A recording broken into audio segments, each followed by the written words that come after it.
सेबी ने 2017 में mutual fund के डिफरेंट क्लास यानी इक्विटी क्लास, डेट क्लास और हाइब्रिड क्लास को डिफरेंट कैटेगरीज में रिकैटेगराइज किया और रैशनलाइज किया।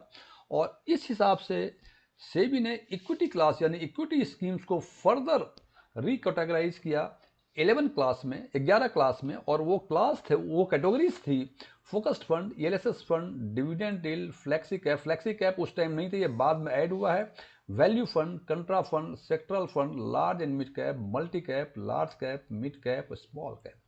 इन सारे सेगमेंट्स को जो नाम है, नाम के हिसाब से इट साउंड्स कि लार्ज एंड मिड कैप की यदि बातें करें तो इसमें लगता है कि लार्ज और मिड कैप में इनका इन्वेस्टमेंट, स्टॉक में इनका इन्वेस्टमेंट अधिक होगा।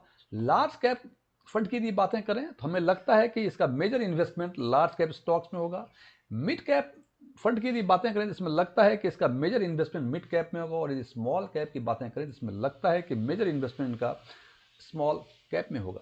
ये विचार, ये जो कंसेप्ट है, अंडरस्टैंडिंग है हमारी, ये गलत नहीं है, लेकिन ये बिल्कुल भी सही नहीं है। जैसे मिड कैप में major share mid cap stocks में, स्मॉल कैप में major share small cap stocks में, ये बातें बिल्कुल सही हैं। लार्ज कैप में major investment large cap stock में, और बाकी जो 9 फंड बचते हैं large cap, mid cap, small cap छोड़ के, बाकी 9 फंड में लगता है कि लार्ज कैप या तो नहीं होंगे या इनका कंट्रीब्यूशन काफी कम होगा। आज हम चर्चा करेंगे इस 9 सेगमेंट्स की और इसमें देखेंगे कि अगस्त 2023 के डेटा के अनुसार इन सेगमेंट्स में लार्ज कैप स्टॉक्स का शेयर कितना है।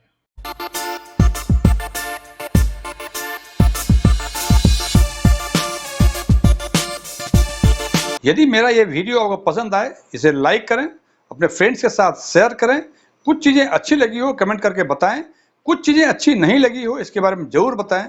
और यदि आप पहली बार हमारे चैनल को विजिट कर रहे हैं तो सब्सक्राइब करें और बगल में बेल आइकन को जरूर दबाएं ताकि हमारे सभी नए वीडियो की नोटिफिकेशन आपको लगातार मिलती रहे।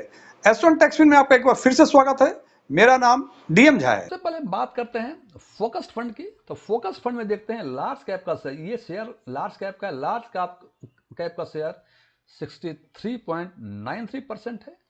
उसके बाद सेकेंड नंबर पे आते हैं ईएलएसएस फंड, जिसमें लार्ज कैप का शेयर 62.34% है। उसके बाद नंबर आता है हमारा डिविडेंड यील्ड फंड का, जिसका लार्ज कैप स्टॉक में शेयर 59.10% है। यदि बात करें फ्लेक्सी कैप फंड की, जो बाद में ऐड हुआ है 2017 के कैटेगराइजेशन में, ये नहीं था, इसमें लार्ज कैप का शेयर 58.25% है। और यदि वैल्यू फंड की बातें करें तो इसमें देखते हैं कि 50.67% का इन्वेस्टमेंट लार्ज कैप स्टॉक में है। और कंट्रा फंड की यदि बातें करें, इसमें 54.73% इन्वेस्टमेंट लार्ज कैप में है। और 51.4% लार्ज कैप में इन्वेस्टमेंट सेक्टरल या थीमेटिक फंड के मामले में है। और लार्ज एंड मिड कैप में लार्ज कैप का शेयर 45.77% है। और सबसे लास्ट में मल्टी कैप फंड, जिनमें लार्ज कैप का शेयर 36.89% है। इसमें हम देखते हैं कि आउट ऑफ 12 फंड्स कम से कम 7 सेगमेंट्स ऐसे हैं, आउट ऑफ 12 सेगमेंट्स 7 सेगमेंट्स ऐसे हैं जिसमें लार्ज कैप का शेयर 51.44% है। और लार्ज एंड मिड कैप में भी 45 और दूसरा कि टोटल 12 में से 9 सेगमेंट्स में जो लार्ज कैप का शेयर है, इट इज मोर देन 36%।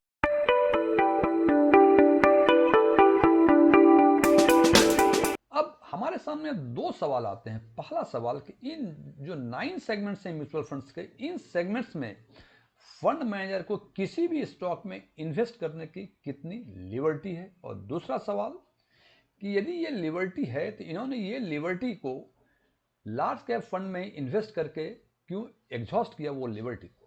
तो सबसे पहला सवाल कि इनका लिबर्टी कितना है। जैसे फोकस्ड फंड की यदि बातें करें, फोकस्ड फंड का एक ही मैंडेटरी रिक्वायरमेंट है कि ये मैक्सिमम टॉप 30 स्टॉक्स में, 30 फोकस स्टॉक्स में वो इन्वेस्ट कर सकते हैं। इसका मतलब ये सेगमेंट 30 स्टॉक्स में इन्वेस्ट कर सकते हैं मैक्सिमम। और ये स्टॉक्स किसी भी सेगमेंट्स के large cap, mid cap, small cap के हो सकते हैं। और ये लिबर्टी तो उन्होंने इस लिबर्टी में 63 या 64% के आसपास लार्ज कैप में ही एग्जॉस्ट किया है इन्होंने। ईएलएसएस फंड, ये ईएलएसएस 2005 का एक गवर्नमेंट का सर्कुलर है, उसके हिसाब से फॉलो कर सकते हैं। यहाँ भी इनके पास है, ये किसी भी सेगमेंट में जा सकते हैं, लार्ज कैप स्मॉल कैप। केवल मैंडेटरी रिक्वायरमेंट है कि वो 2005 का जो गाइडलाइंस है उसको वो फॉलो करें।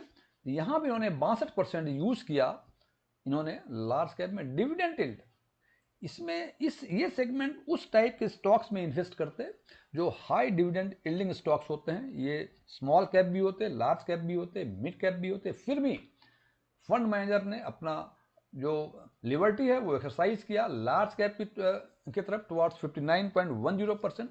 फ्लेक्सी कैप, इसमें एक ही मैंडेटरी रिक्वायरमेंट है कि 65% कम से कम इक्विटी में इन्वेस्ट होना चाहिए, इसमें कहीं कोई कैप की बातें नहीं है।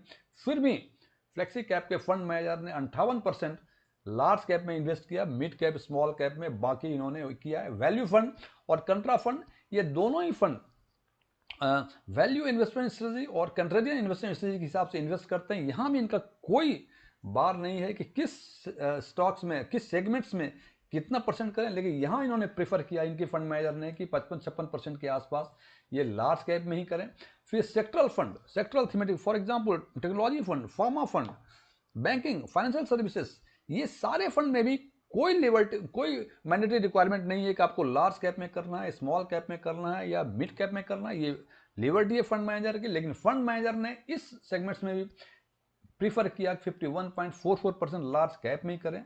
लार्ज एंड मिड कैप, यहाँ है 35% कम से कम लार्ज कैप में करना है, 35% कम से कम मिड कैप में करना है। बाकी उनकी लिबर्टी जो है 30% की है। उस 30% में से ही देखें, लार्ज कैप का 35% था, उस 30% में से इन्होंने 10% एक्सरसाइज किया towards large cap, because large cap का मिनिमम रिक्वायरमेंट 35% था, यहाँ 46% के आसपास है। इसका मतलब 11% का आउट ऑफ 30%, 11% के आसपास इन्होंने यूज किया यहाँ। और मल्टी कैप, यहाँ एक ही मैंडेटरी रिक्वायरमेंट है कि लार्ज कैप, मिड कैप और स्मॉल कैप में कम से कम 25% इच तीनों ही सेगमेंट में करें, और 25% जो बचता है वो उनको लिबर्टी है, वो किसी सेगमेंट में जा सकते हैं। और उस 25% में से करीब 12% इन्होंने ऐड कर दिया लार्ज कैप में, मीन्स 25% मिनिमम रिक्वायरमेंट था और यहाँ के 37% के आसपास है, तो 12% इन्होंने ऐड कर दिया लार्ज कैप के स्टॉक्स।